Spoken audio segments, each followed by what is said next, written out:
Pointe-Noire accueille depuis ce mercredi 11 octobre 2022 les différents experts du secteur pétrolier venus débattre des prix des hydrocarbures au titre du troisième trimestre. Placée sous la conduite du chef de cabinet du ministre des Hydrocarbures, cette réunion, qui se tient dans un contexte économique marqué par la crise ukrainienne, est organisée par l'opérateur Total Energy EP Congo. Dans ce contexte, Total Energy EP Congo est déterminé à faire tout son possible pour contribuer à la maximisation de la production de la République du Congo. Si nous ne contrôlons pas les prix, qui restent par essence très volatiles, notre devoir est de travailler sur ce que l'on peut contrôler.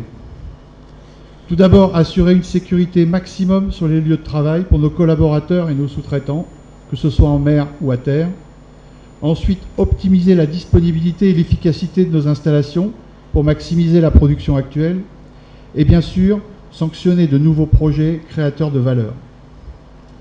Après plus de 50 ans en République du Congo, Total Energy EP Congo a toujours su s'adapter aux différentes évolutions du marché et contribuer aux grands projets de développement pétrolier qui font du Congo un acteur incontournable du secteur sur le continent africain.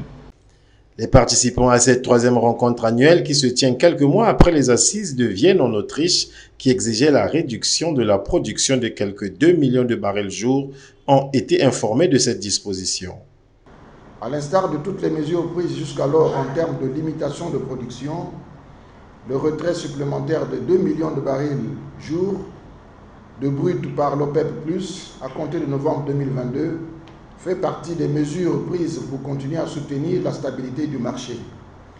Il s'y est de rappeler à l'assistance que comparativement aux autres sources alternatives d'énergie, j'entends par là le charbon, le nucléaire, le gaz naturel, le LNG, etc., le brut est la source ayant connu la plus faible volatilité des cours depuis le début de l'année, avec 6% pour le Brent et 1% pour le WTI.